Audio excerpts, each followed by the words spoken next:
कल फिर 3 बजे आना।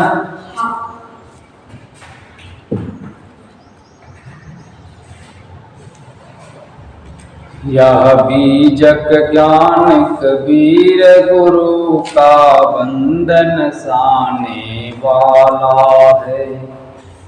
सब जीवों के हित मार्ग को स्पष्ट बताने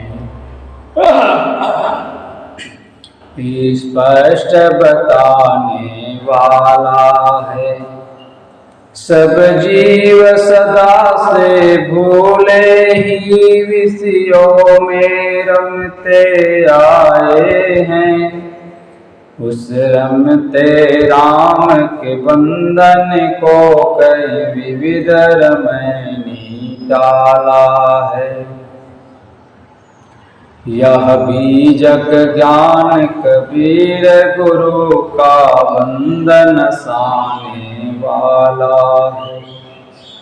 खानी बानी के शब्द जाल में जीव सभी उलझाए हैं। कहीं शब्द सैन्य अति अनुभव से सब बंधन काट निकाला है। यह बीजक ज्ञान कबीर गुरु का बंधन साने वाला है। विद्वानों के वाणी मद को हर ज्ञान 34 से लीना। विप्रों के मति गति सूती है तो कहीं विप्रमति सी आला है। यह बीजक ज्ञान कबीर गुरु का बंधन साने वाला है। कहरा कह कहर हरे जीव का कही वसंत विषया शक्ति हरे। मन माया के तम हरे आप कहीं चाचर ज्ञान उजाला है। यह बीजक ज्ञान कबीर गुरु का बंधन साने वाला। अंतः में स्थिर परम रमैया राम बेली में आप कहे। खानी बानी की विरावरता वीर भूलि विवेक विशाला। यह बीजक ज्ञान कबीर गुरु का बंधन साने वाला है। अविनाशी जीव कर्म के वश जन मांदे डोले में झूले। पर कर नहीं डोला कही विधिवत पारक पद दिया निराला है। यह बीजक ज्ञान कबीर गुरु का बंधन साने वाला। जड़ साक्ष दृश्य से सदा पृथक। जड़ साक्ष दृश्य से सदा पृथक साक्षी चिद रूप सदा अपना। साकी कह सकल ज्ञान खानी मत पंथों का काला है। मत पथ दंदों का काला है। यह बीजक ज्ञान कबीर गुरु का बंधन साने वाला।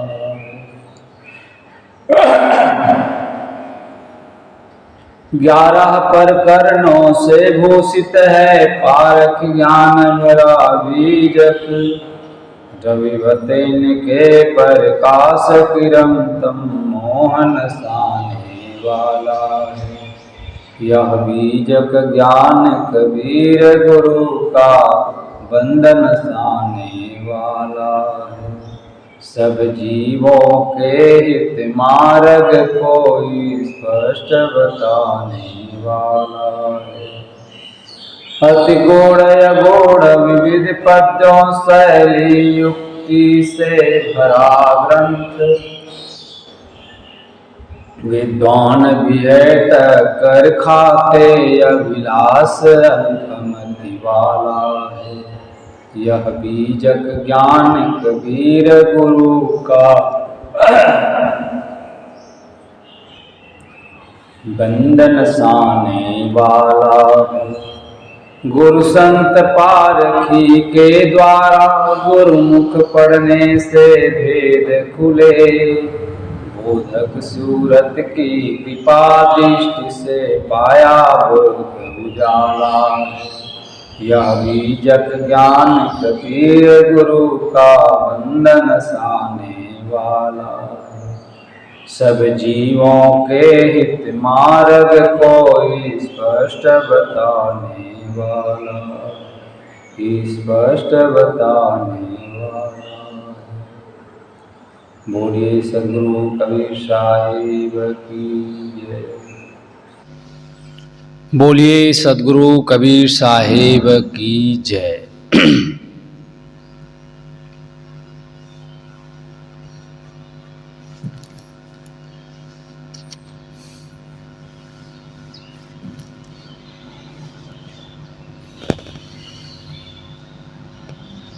पंडित भूले पड़गुन वेदा, आप अपन पौ जानू न वेदा।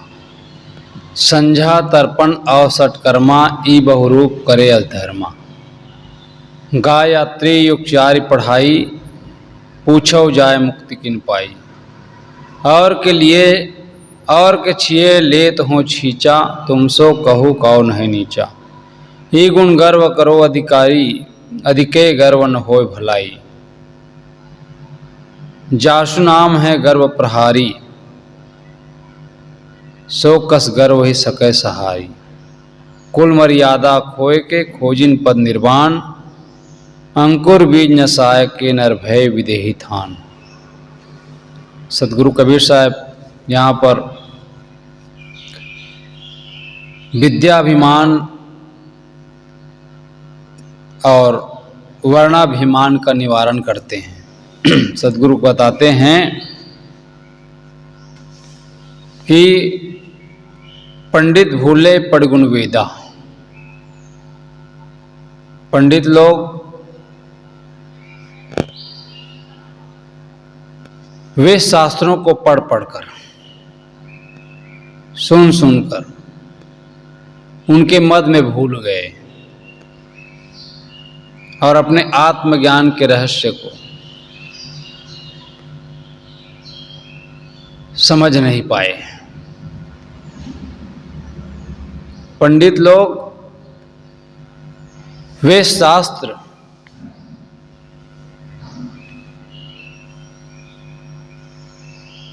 पढ़ पढ़कर फूले फूले घूमते हैं।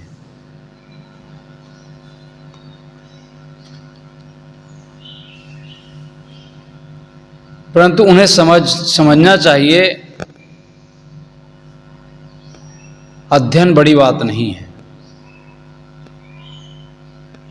बड़ी बात क्या है? बड़ी बात है अपने को समझना। पढ़ने का अर्थ क्या है? पढ़ने का अर्थ है उसको समझ करके जीवन में प्रयोग, जिस ज्ञान का हमारे जीवन में उपयोग हो,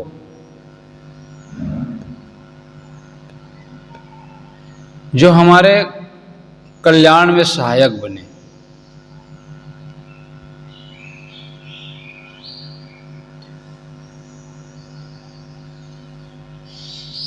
समझना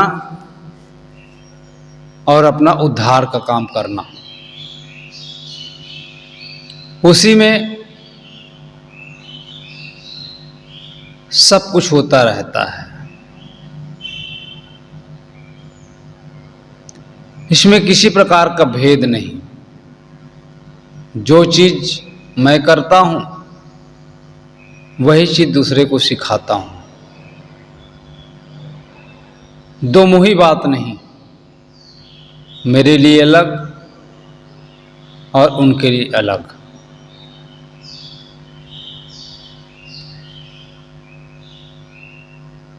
तो आप अपन पौ जानू न भेदा।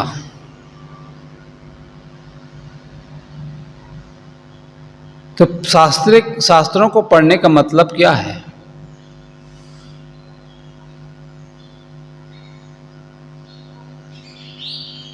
आप अपन पौ जानू न भेदा बहुत महत्वपूर्ण वचन है।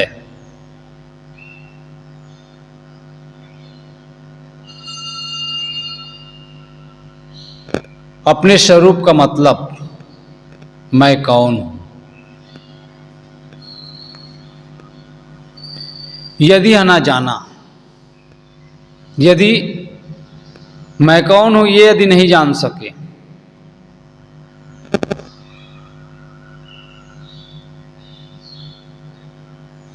तो हम इतने शास्त्र पढ़े, इतने विद्वानों का अध्ययन किए,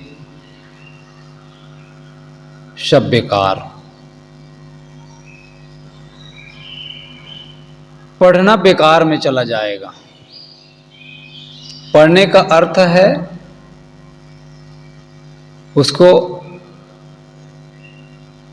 अनुभूति में लाना, जीवन में प्रयोग करना, दूसरे को बताना नहीं, स्वयं उस पथ पर चलना।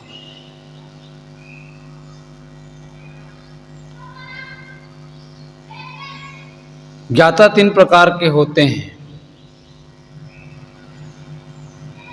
वेदविद, वेगविद और छंदोविद।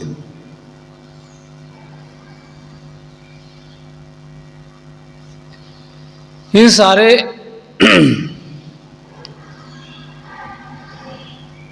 ज्ञान हमने प्राप्त कर लिया, लेकिन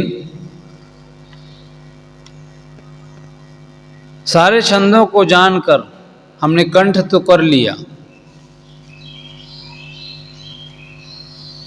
उसको हमने याद कर लिया, कंठस्थ कर लिए। छंदों का अर्थ समझता है, वेदों का अर्थ समझता है, जानने योग्य को जानता है, वह वेगविद है। वेदविद श्रेष्ठ नहीं है, किंतु वेगविद श्रेष्ठ है। जो जीवन में जानने योग्य को जानता है वही श्रेष्ठ है। सर्वोच्च जानने योग्य विषय है अपने आप का भेद, मैं कौन हूं। मैं कौन हूं का यदि बोध नहीं हुआ तो पढ़ना किस काम का? वह पढ़ना केवल वाक्य जाल हो जाएगा। मैं शुद्ध चेतन हूं, मैं न किसी का अंश हूं और न किसी का अंशी, न कारण हूं न कार्य। मैं शुद्ध चेतन, अजर अमर अखंड अविनाशी पूर्ण काम, निष्काम आप्त काम। मैं तृप्त हूं। इस प्रकार के अपने आप के भेद को जो समझता है, सारी वासनाओं का त्याग करता है, वास्तविकता का बोध,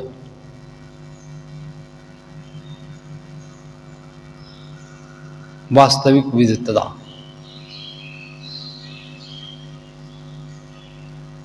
आध्यात्मिक ढंग से अपने आप का भेद,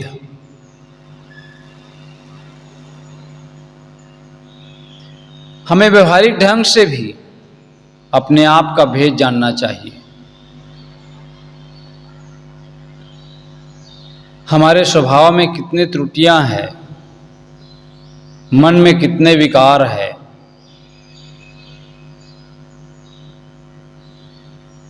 इसका विश्लेषण बड़े बारीकी से करना होगा। हमारे मन में अनेक विकार पड़े हुए हैं, यह घटे कि नहीं, कितना घटा कितना बढ़ा, उसको जो है निकालने का प्रयत्न यदि घट गए हैं तो जो अवशेष जो बचा है उनको घटाने का काम धीरे धीरे धीरे धीरे मन निर्ग्रंथ होता जाएगा। मन के विकार घटते जाएंगे।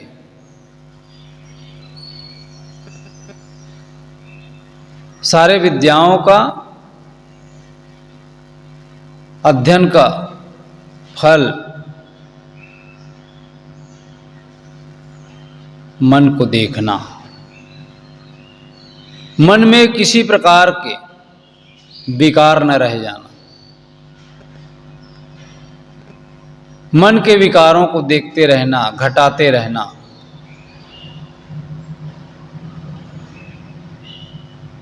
इस पर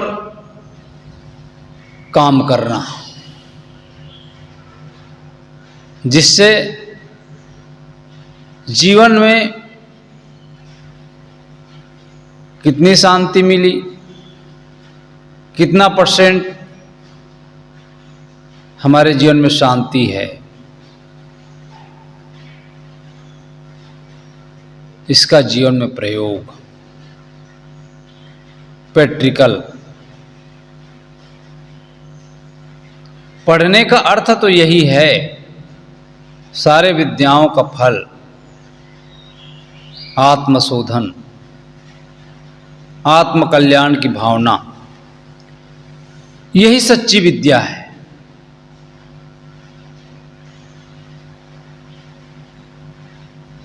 प्राचीन नीतिकार अप्पय दीक्षित ने कहा है,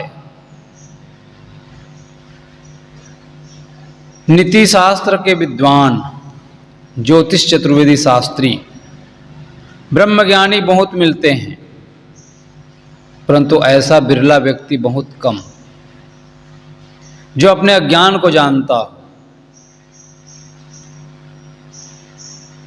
ऐसा बिरला व्यक्ति बहुत कम जो अपने अज्ञान को जानता हो। युधिष्ठिर भी कहते हैं, पढ़ने वाले, पढ़ाने वाले, शास्त्रों के चिंतन करने वाले वैष्णव और मूर्ख होते हैं। जो आचरण संपन्न है वह पंडित। सभी वेदों का सार है अपने आप को जानना, सबका निचोड़। सार क्या है, असार क्या है? असार को छोड़कर सार को जानना। यह संसार सार नहीं है, यह संसार असार है। सार क्या है? सार जो बोलने वाला चेतन है, जो सत्य है। आत्मा ही सत्य है। इसलिए अपने आप को जानना। बाहर प्राणी और पदार्थ जानना किसको है? भीतर। जितना भीतर जाओगे उतना ही मन को समझ पाओगे, अपने स्वरूप का बोध होगा।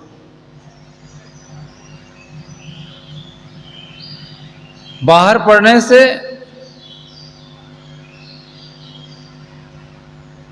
सरलता होती है, इसलिए पढ़ने की भी आवश्यकता है, लेकिन जानना सबसे ज्यादा महत्वपूर्ण। तो पढ़ने का अर्थ जीवन में प्रयोग, अपने को जानना।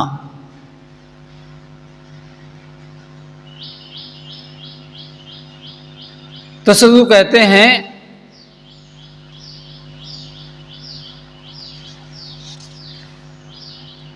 पंडित भूले पड़गुन वेदा, आप अपन पौ जानू न वेदा।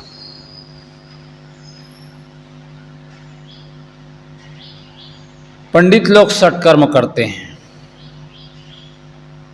बहुत से धर्मकृत कर्म करते रहते हैं, संध्या, तर्पण, षटकर्म, यज्ञ आदि।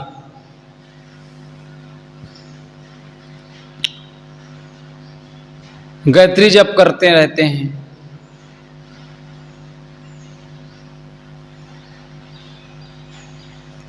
और उनको अहंकार ये है कि विशेष अधिकार हमको मिला। शुद्ध और स्त्री तो इन सब के निकट ही नहीं जा सकते।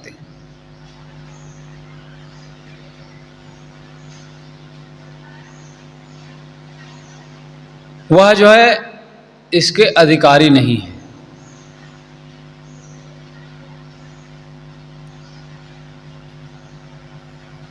यह जो भाव है, यह भाव बिल्कुल गलत, यह घोषणा ही गलत है।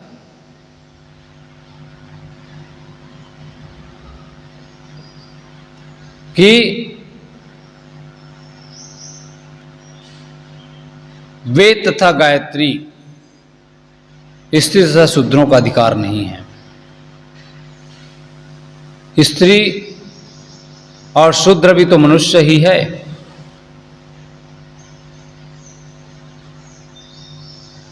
जब द्विज लोग वेद और गायत्री से लाभान्वित हो सकते हैं, तब स्त्री और शुद्ध क्यों नहीं हो सकते? पंडित लोग कहते हैं गायत्री मुक्तदायिनी है, उस पर अधिकार द्विजों का ही है, स्त्री और शूद्र का नहीं। वह जो है मुक्ति से वंचित ही रहेंगे। सद्गुरु कहते हैं पंडित लोग चारों युगों से द्विजों को गायत्री मंत्र ही पढ़ा रहे हैं, परंतु उनसे जाके पूछो गायत्री जाप करने से मुक्ति आज तक किसने पाई? गायत्री जपो, मरने के बाद मुक्त हो जाओगे। धोखा। मुक्ति जीवन की वस्तु है। इसलिए सदगुरु कबीर साहब ने ललकार कर कहा, जियत न तरे मैं कहाँ तरिह, जीता ही जो न तरे। जो व्यक्ति इस जीवन में मुक्त नहीं हुआ, वह मरने पर क्या मुक्त हो सकता है? जो आज मुक्त है वही आगे भी मुक्त होगा।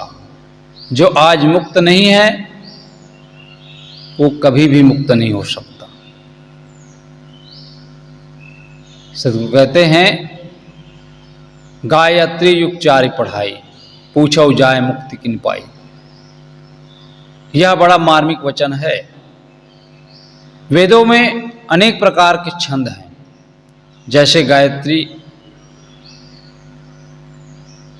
त्रिष्टुप, पंक्ति, गृहति आदि।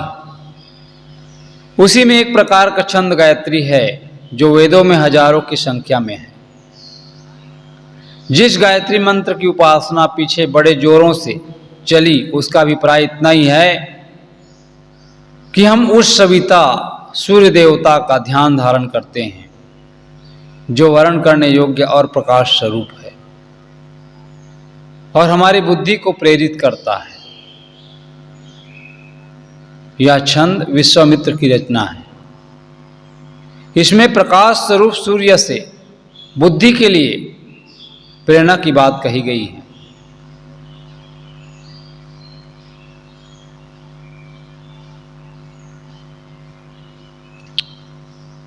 अच्छी बात है, परंतु मुक्ति प्राप्ति के लिए अपने स्वरूप को जानना होगा। अपने स्वरूप को जानना चाहिए, विषय बंधनों का त्याग करना चाहिए। नाम जप से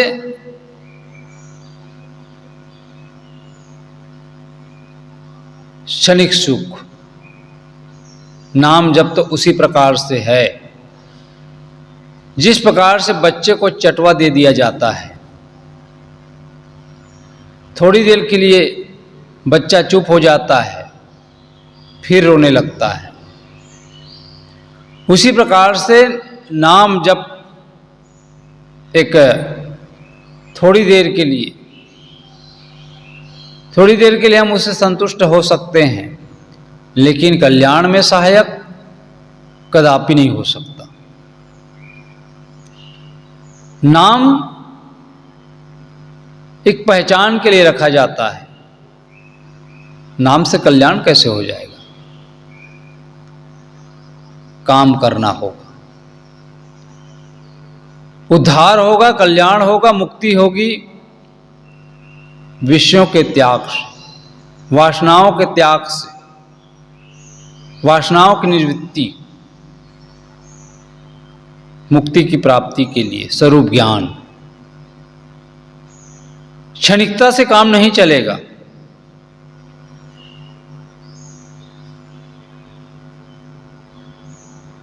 मोक्ष गुरु भक्ति बोध वैराग्य का फल है,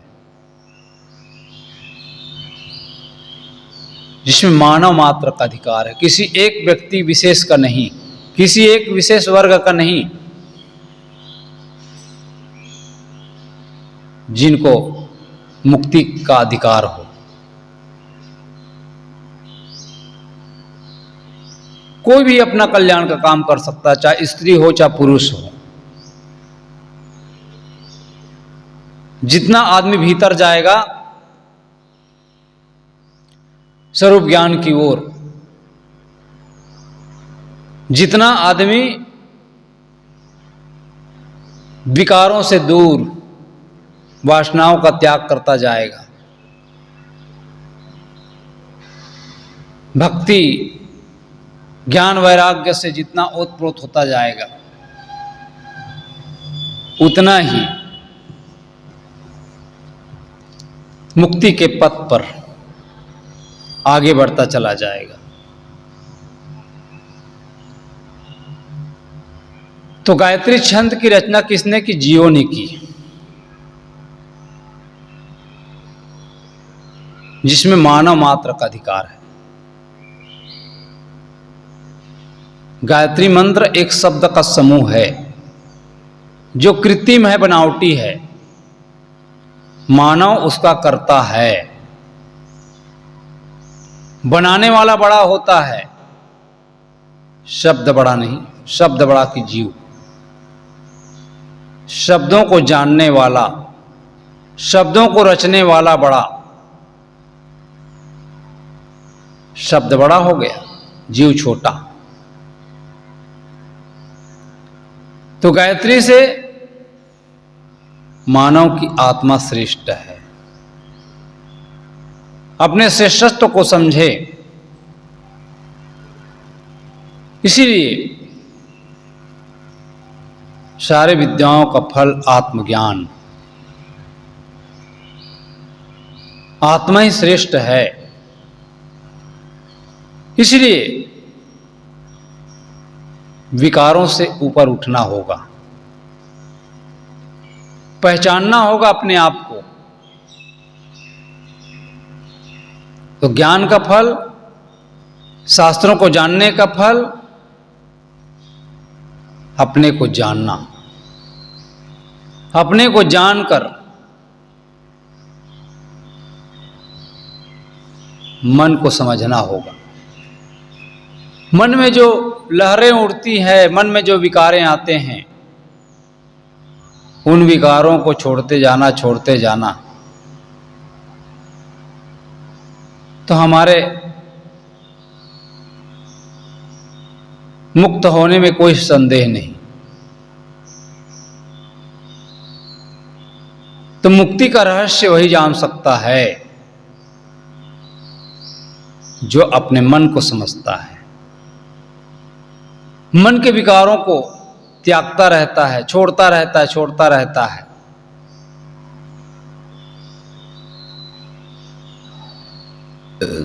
सद्गुरु कहते हैं विकारों से ऊपर उठना होगा,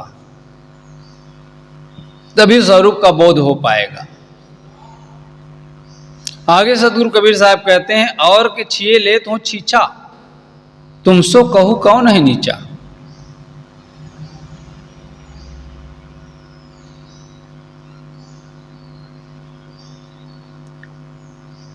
जिनको हम शूद्र कहते हैं, वह यदि नहा करके धो करके आपको छू ले, आपको सामान दे दे, तो क्या वो अछूत हो जाएगा?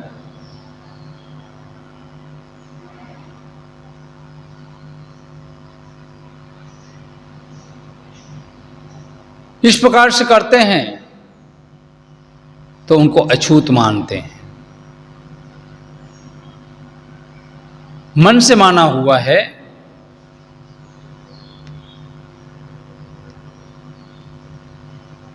शुद्ध होने के लिए अपने शरीर पर पानी छिड़कते हैं, शुद्ध होने के लिए। कोई मिल गए, कोई छू दिया, तो अपने शरीर पर जो है पानी छिड़कते हैं। क्या पानी से शुद्ध हो जाएगा? और के छिए लेत हो छीछा, तुमसो कहू कौन है नीचा।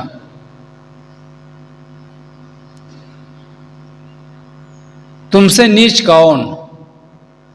जो दूसरे का शरीर किससे बना है?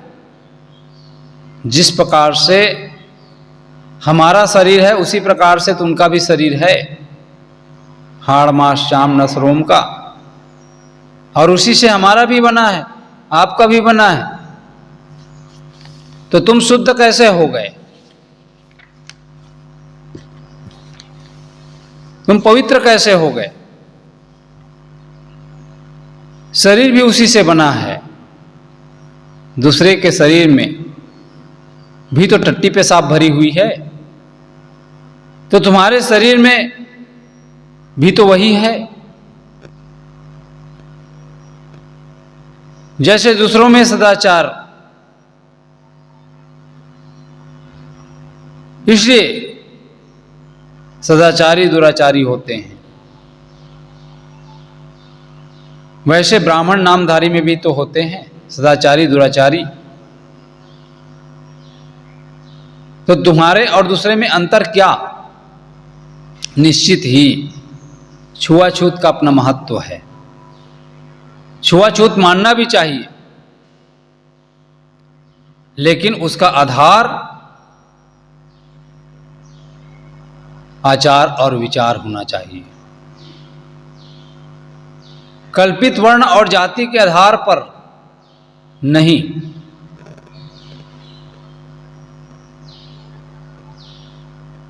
आदमी आचार विचार से पवित्र होता है, चाहे वो भंगी हो, मुसलमान हो, क्रिश्चियन हो। इसे आचार विचार देखना चाहिए, उसका विचार कैसा है, उसका सोच कैसा है। पवित्र खान पान की शुद्धता,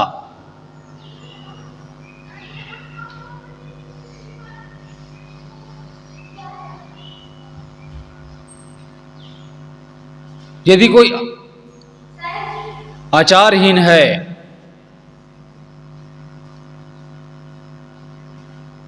तो वह व्यक्ति भोजन बनाने का अधिकारी नहीं है।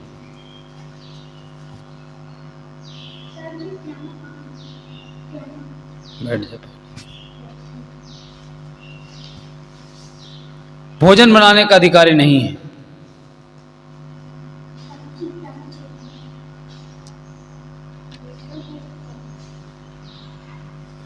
तो सद्गुरु कबीर साहब कहते हैं,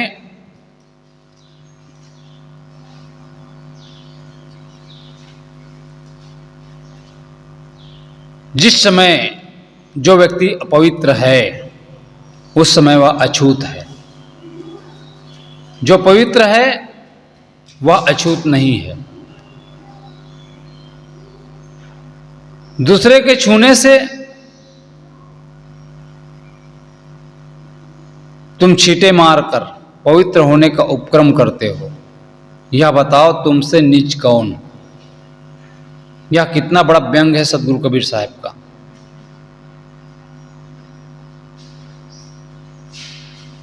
जो दिल को छूने वाला है। यह वाक्य कितनी मानवता भरी है। मानवता की महामूर्ति सदगुरु कबीर के हृदय में कितना जो है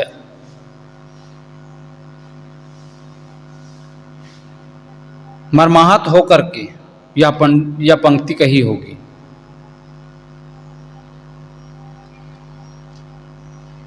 जिस समय व्यक्ति अशुद्ध है, जिस समय गंदे हैं, उस समय अशुद्ध कहे तो बात बनती है, अछूत कहे तो बात बनती है। लेकिन शरीर से धुला हुआ, मन से पवित्र, खान पान शुद्ध, आचार विचार से ही वह व्यक्ति अशुद्ध नहीं हो सकता। तो अछूत मानना उनका है, उनसे पूछो। तो बुद्धि का दिवाला निकल जाना है। सदगुरु कबीर साहब कहते हैं अपने कल्पित वर्णादि का अहंकार मत करो। अहंकार तो किसी चीज का नहीं होनी चाहिए। अहंकार करना ठीक नहीं है।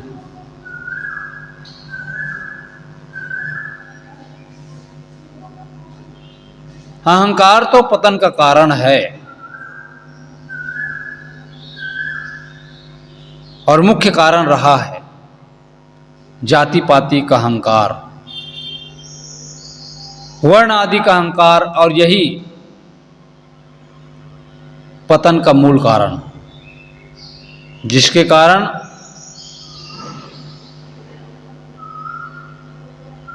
जो बड़े समाज को पशु के समान जीने के लिए विवश किया।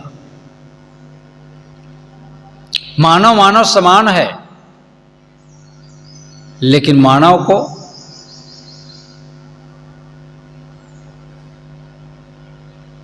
मानव का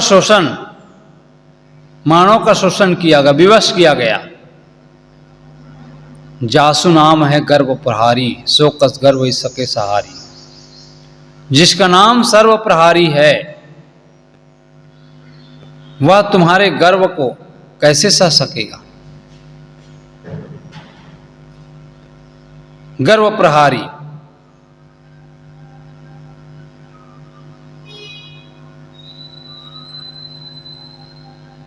सामान्यतः लोग एक ऐसे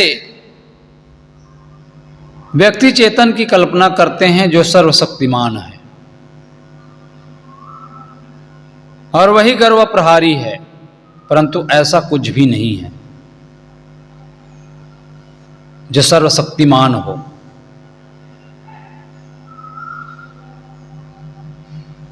जो अहंकार करेगा, संसार में एक स्वचालित कार्य कारण की व्यवस्था है। जो अहंकार करेगा उसका पतन रखा रखाया है। आज नहीं तो कल उसका पतन होना ही है। ये दुनिया चलती ही कारण कार्य की व्यवस्था से।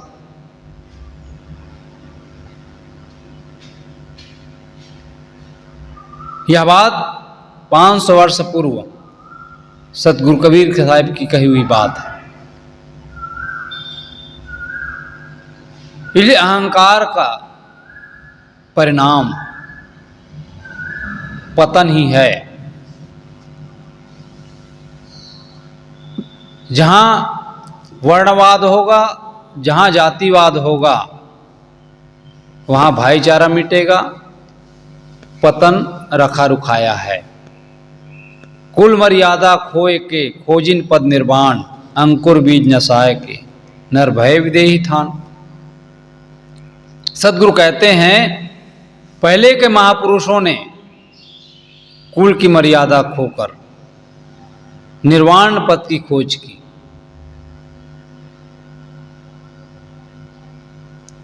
जिन्होंने जाति वर्ण समस्त भौतिक वरीयता के अंकुर और बीज अर्थात अहंकार वासना को नष्ट कर, जो व्यक्ति जाति से ऊपर उठेगा, जाति पाति से, जात केवल मनुष्य है, मानव,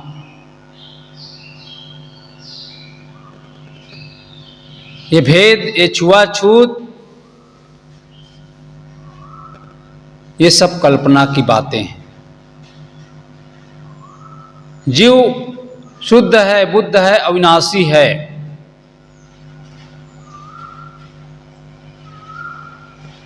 अहंकार और वासनाओं को जो नष्ट कर देता है वही मोक्ष की दशा को प्राप्त कर सकता है, वही उसके प्राप्ति का हेतु है। ये जाति कुछ भी नहीं, केवल मानव। मानव को मानव समझें, मानव के साथ अच्छा व्यवहार करें। कहा जाता है एक बच्चा था सत्यकाम, उसने अपनी मां से पूछा, मां मेरा गोत्र क्या है, मैं किस जाति का हूं,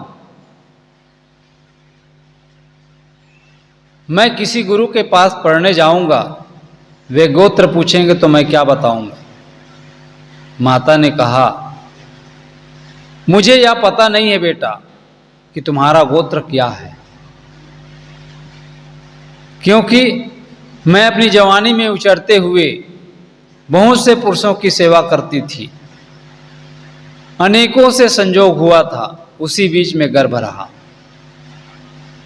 तू पैदा हुआ, बस इतना कह सकती हूं कि तू मेरा पुत्र है। मेरा नाम जबाला है, मेरा नाम जबाला है और तेरा नाम सत्यकाम। गुरु जी से अपना नाम सत्यकाम जबाला बता देना। मेरा नाम सत्यकाम, गुरु जी से अपना नाम सत्यकाम जबाला बता देना। मेरा नाम ही मेरे गोत्र का आधार है। सत्यकाम ने ऋषि गौतम के पास माता की कही हुई बातें ज्यों की त्यों बता दी। गौतम बहुत खुश हुआ और उन्हें कहा, बेटा तू ब्राह्मण है। इस तरह जो सत्य बोलता है वही ब्राह्मण है, अर्थात जो सत्य बोलता है वह ब्राह्मण। बेटा तू ब्राह्मण है, जिसमें पिता का पता नहीं है, केवल माता का।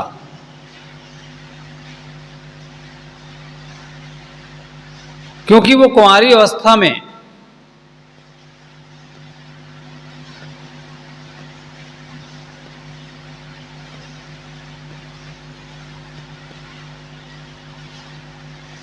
कर्ण के लिए भी बात आती है।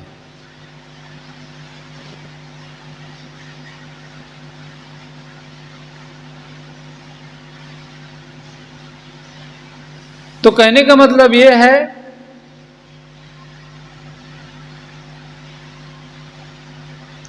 अनेक लोग हुए जिनके पिता का पता नहीं,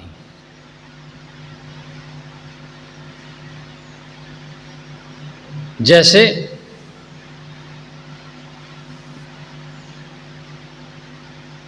अनेक नाम है।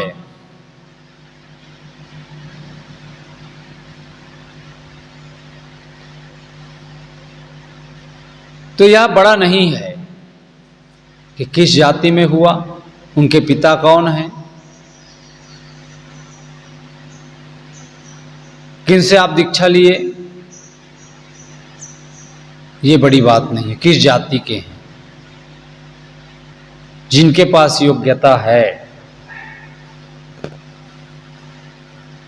उनसे व्यक्ति शिष्यत्व ग्रहण कर सकता है। रैदास, संत रैदास, मीराबाई ने शिष्यता ग्रहण की जाति पाति के बंधनों को तोड़कर। सद्गुरु इस साखी ग्रंथ में कहा है, कुल वर्ण के अभिमान को छोड़ देने से सबका उद्धार होता है। और जो पकड़ा रहता है मैं अमुक कुल में जन्मा, वह कभी जो है अधिकारी नहीं होता। बड़े गए बड़ा पने, रोम रोम अहंकार, सद्गुरु के परिचय बिना चारों वर्ण चमार। सद्गुरु का परिचय होना जरूरी है। शरीर तो चाम का बना हुआ है। सद्गुरु की पहचान कर अपने स्वरूप का बोध प्राप्त करना, उद्धार उसी में है, कल्याण उसी में है।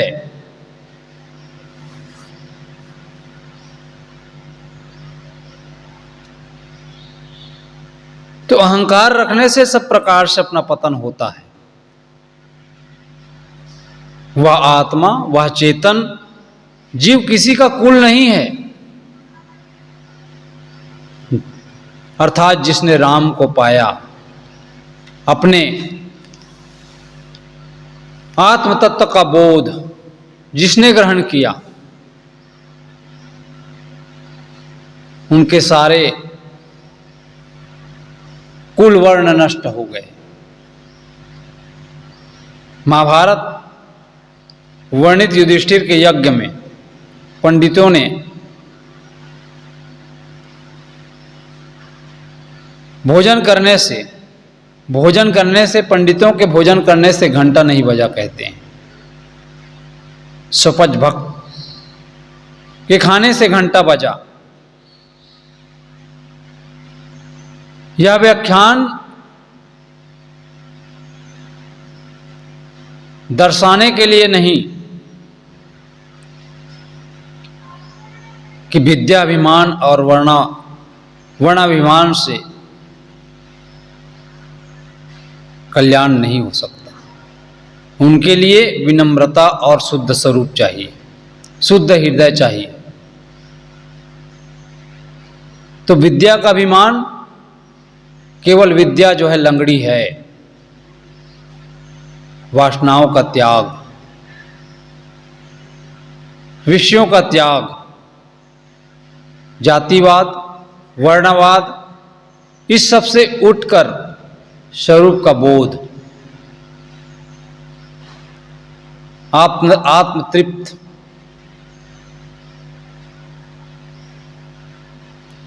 विषयों से ऊपर उठकर जो अपने स्वरूप आत्मा की ओर मन को जो पढ़ लेता है, मन के विकारों को जो दूर करता है, वही उसका अधिकारी होता है। तो कल्याण न वर्णवास से होने वाला है, न विद्या के अभिमान। इससे दूर हटकर जिसका चिंतन वर्ण से ऊपर, विद्या के अभिमान से ऊपर हटकर, जो शुद्ध, विनम्र, शुद्ध हृदय वाला होगा, जो अपने मन को साधना में लगाएगा, साधना पूर्वक जीवन जीते हुए, स्वरूप का बोध प्राप्त करते हुए जिएगा, वही उसका अधिकारी है। पूरा काल के ऋषि महर्षि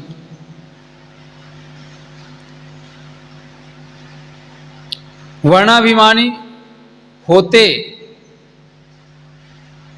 तो सत्यकाम, व्यास, वशिष्ठ, पराशर, भरद्वाज, नारद सुत, अगस्त, वाल्मीकि आदि को महिमावान एवं पूज्य न मानते।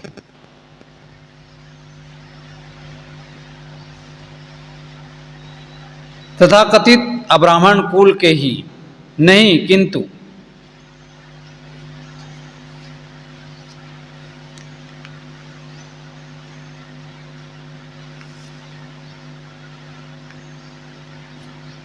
इनमें कुछ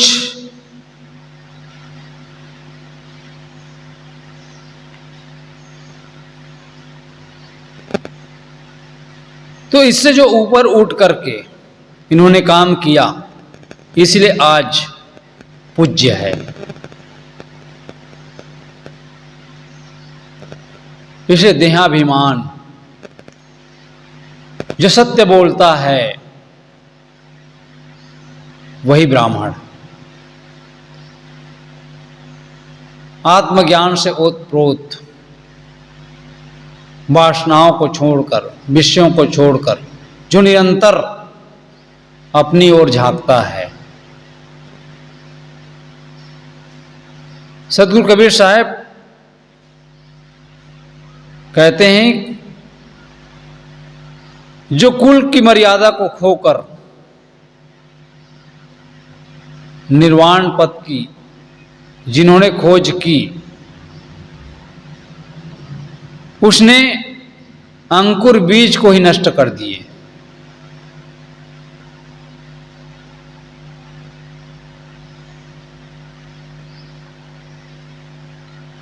और एक विशेष ऊंच नीच की भावना के बीज बोते गए, न अपना कल्याण किए न दूसरे का हित।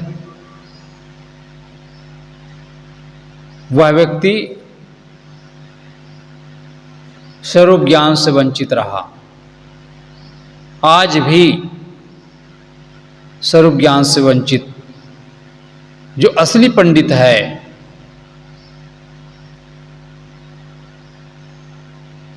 जो विवेक करता है, जड़ चेतन का भेद करता है,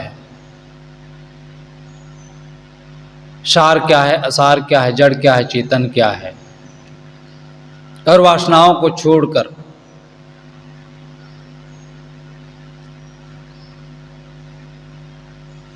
जो स्वरूप ज्ञान की ओर प्रेरित होता है, वही असली पंडित है।